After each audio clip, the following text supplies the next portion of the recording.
Buying a new spaceship in Star Citizen is possibly one of the more exciting upgrade experiences you can have in a video game. The ships in this game are designed by teams of artists, engineers, and programmers over long periods of time. They go through lengthy concept phases, testing, and final passes before coming into the game world. And when you buy one in game, it feels way more substantial when compared to buying something in any other game. Each ship has different combat potential, unique weapon layouts, multi-crew options, massive size differences, travel ranges, varying flight characteristics, and each one can completely change the way you approach the game. Today, I wanted to buy a ship that I knew would be my personal upgrade path if I were starting the game at the $45 entry fee. I know most people will be playing this game with the $45 entry fee price tag, which is a completely legitimate way to get into the Star Citizen universe, since you can afford more or less every single ship in-game as long as you're willing to run missions and earn some money.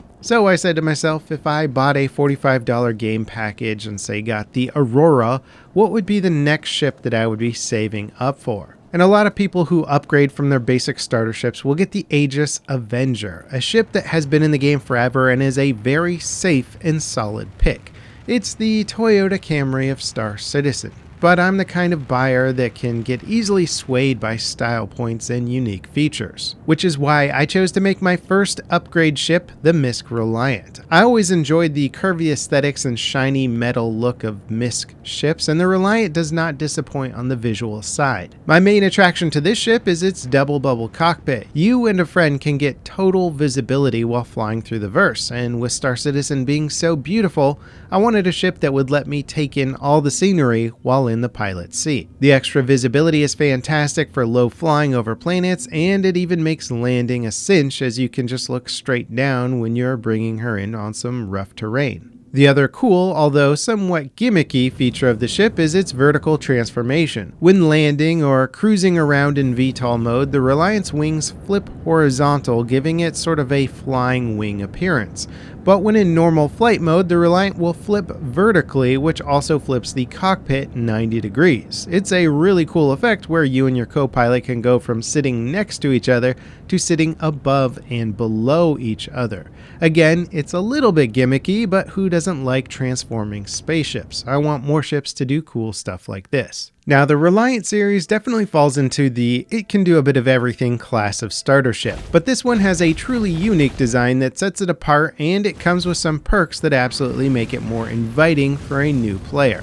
Plus, if you buy the Co-Ray variant, you can get it for $744,000 in-game versus an Avenger Titan, which is $788,000, which is not a huge price difference, but early game, every little penny can matter. Now, I love to pour over game stats, and when doing so with the Reliant, something that really stood out was that this tiny ship can bring a lot of damage to the table, more so than any other light fighter currently in the game, and certainly within this ship's price range, there's nothing that can beat its DPS. It can match a fully loaded Hornet or Super Hornet damage output, and those ships are meant purely for combat. This is huge for a ship this cheap. Not to mention all the DPS can be gimbaled, so basically it gets auto aim assistance, which again is great for newer players who maybe need a little aim assistance when taking down NPCs. I found myself able to run very high risk bounty missions with this ship, although you will probably have to back out from time to time to let your shields recover. Hurricanes and Valkyries will need to be handled with a bit of care, but just about everything else you find in an NPC mission is going to be a breeze. The ship also has internal storage, which makes it fantastic for any ground mission running. If you grab the Tana variant, which is the green combat variant, the one that I got, it comes with 2 additional size 5 missile racks,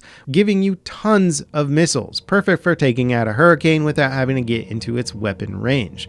The Tana variant does cost a little more at $870,000, but with that you also get a cool looking and functional internal weapon rack, 1 SCU of cargo storage, and 2 beds. The beds would be useful, except that in the current version of Star Citizen, ship states do not save when logging off, and due to the Reliant's unique transforming design, it means that if you bed log in space, Well, then when you log back in, you're going to be trapped in the back of your ship, unable to access the cockpit. This is a bit of a game design whoops. And this is kind of typical for Star Citizen, often implementing features or design ideas before the engine has the tools ready to support them. Now, at the moment, bed logging isn't super important to your gameplay experience, but it will be as the universe gets bigger with the next system, Pyro.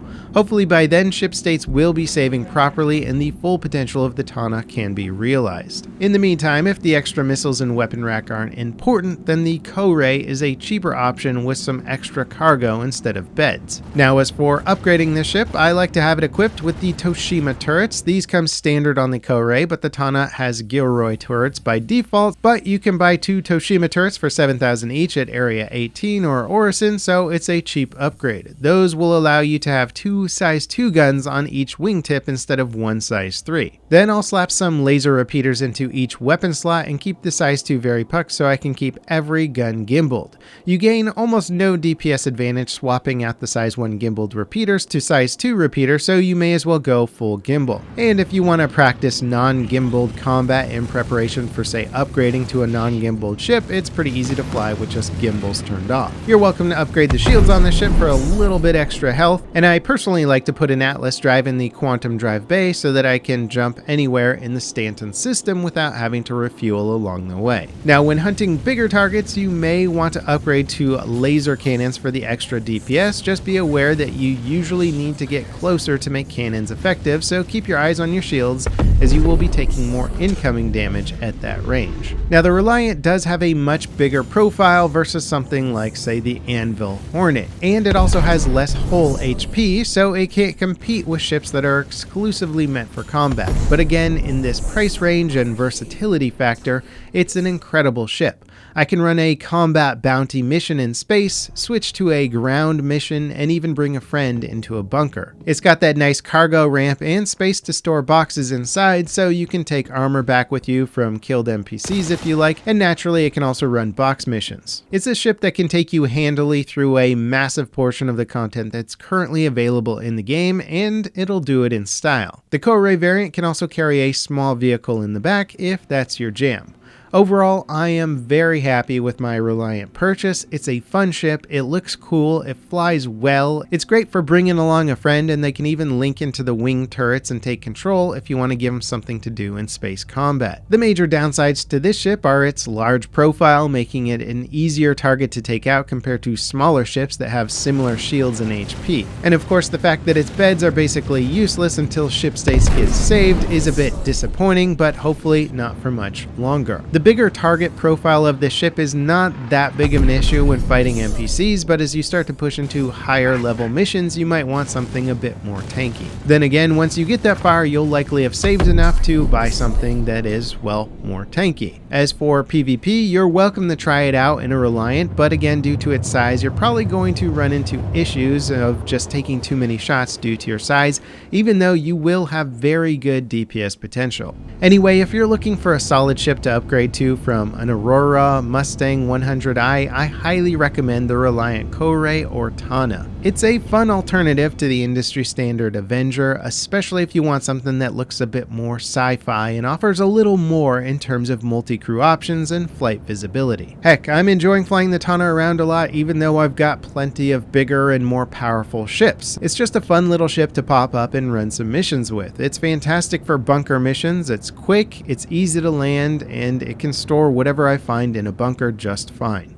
Now, I did mention 2 different variants of the Reliant, the Ko-Ray and the Tana, Ko-Ray being more geared towards shipping and the Tana being geared more towards combat, but it also has 2 additional variants, the Mako and the Sen. Unfortunately, these variants don't have gameplay functionality yet, so you can buy them and fly them, but their main features aren't in the game yet, so there isn't much point to it other than having a different colored Reliant. Anyway, that kind of wraps it up for my ship review of the Reliant. Once ship selling comes into this game and people can buy an upgrade ship and then sell it again down the road, I think this will be an excellent stepping stone ship that probably many players will hang on to in the long run just because it's such a fun one to fly. As always, guys, thanks for watching, and I'll catch you next time. This is Level Cap, signing off.